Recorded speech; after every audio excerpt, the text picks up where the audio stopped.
Okay, boys, welcome to this video today. The last few weeks in SPHG, we've been looking at bullying, different types of bullying, cyberbullying, all these different things, and you've been doing really good work for me, watching the videos and doing really good work. So today we're going to try and put together like a class agreement about bullying and what we can do to try and stop it and help other people. And we're going to see what we can do to prevent bullying both in school and when you go into secondary school and stuff like that, and what's the best way to deal with it. So the first one we're looking at here, guys, is name calling. This is, so for example, what things happen here? We could say that Jill has called John a name. Why do you think Jill is calling John a name? There's reasons there. It's never okay to call someone a name, especially in this bullying context. So you might joke with your friends, okay, but you have to be friends. And I've said that to a few people before. Say, "Oh, I'm only messing." I was like, "He's not your friend. You don't hang around together that much. You don't have the right to call him any name." And they get in trouble from me then over that. And so name calling is definitely not a thing we want to be looking about. I want you to imagine now, guys, is how would you think he's feeling? You see here, she's calling him some sort of nasty name. How is he feeling? Put yourself in their shoes, the person that's being bullied. We're only seeing two people here. There's definitely people around here. There's definitely other people seeing this. Remember, bullying is something that's deliberate and constant. It's happening a few times. So this is something that's probably happening a few days at a time. When you think about the other people out there that are seeing this every day, and they're not saying anything about it. Okay? What do you think the other children are doing? Are they laughing? Are they having a good laugh? Or are they saying, "Oh, if I don't say it now, maybe they won't say it to me." What could they have done to help those other children that are standing by, listening, not saying anything, even laughing? What could they have done to help instead of being like that? But I have an interesting thing here, guys. Those people that stand around and let bullying happen, they're called bystanders. Uh, Bystanders, okay? So according to a study, someone carried out a study in Canada on psychology, and 85% of bullying takes place when bystanders are present. So there's people watching all this happen and listening, laughing, seeing, and being quiet, watching all this happen.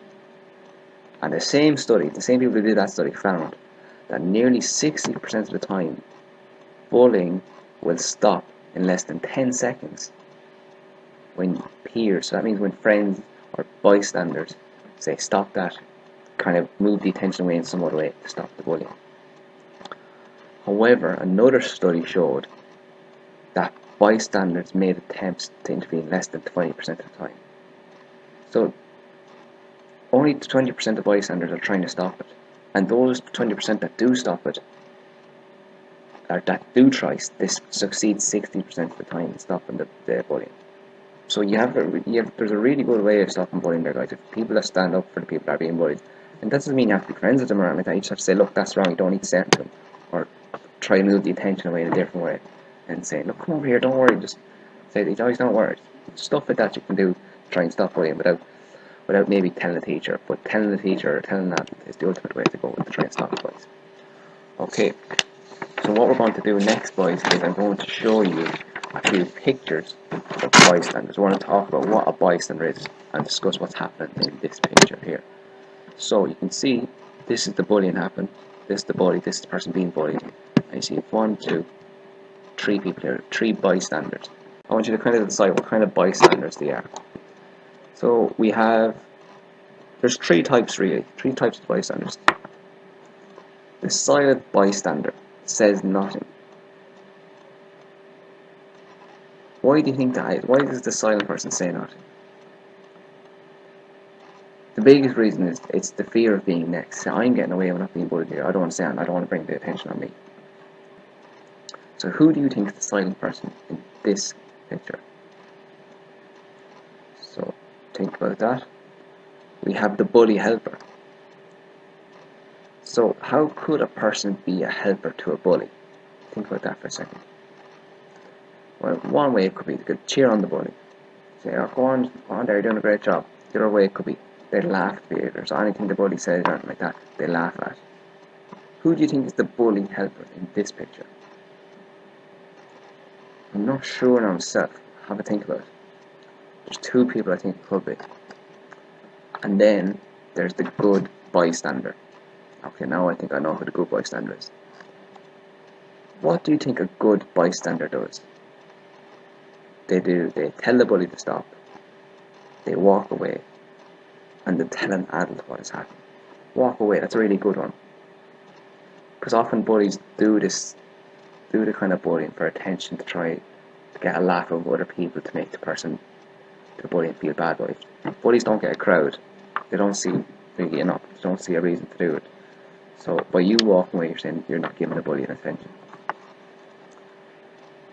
So there are many ways that you can be a good bystander in a bullying situation. I want you to think about a few ways.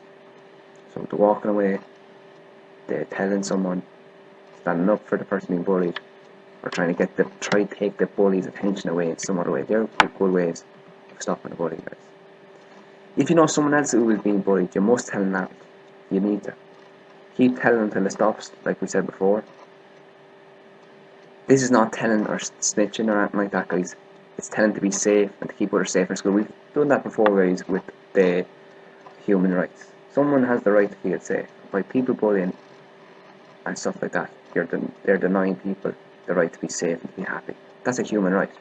That was decided years ago, guys, after the World War II.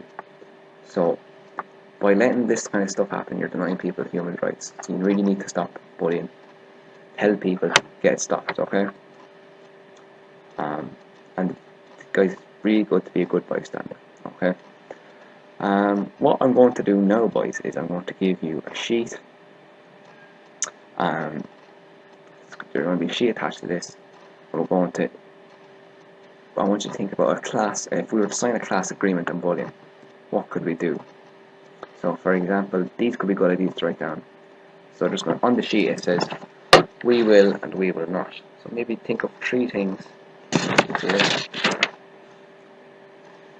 that say we will and three things that say we will not. So, for example, we will treat each other and our teachers with kindness and respect. We will respect one another's feelings. We will try to make everyone feel that they belong. We will tell if we know someone is being hurt through bullying. There's three or four there. There's we will not hurt each other in any way. We will not exclude others. We will not post or like hurtful messages on the internet. We will not be mean or nasty to others. So there's some ideas. If you can think more, or if you like those ideas, you can write them down as well. So fill that in, and maybe if you can, sign it as well. And we'll try putting an end to this bullying. And I hope there's something there that you learned today, guys, for going into secondary school as well. Some tips that are really handy for not only for secondary school but for life as well. Okay, best of luck with that.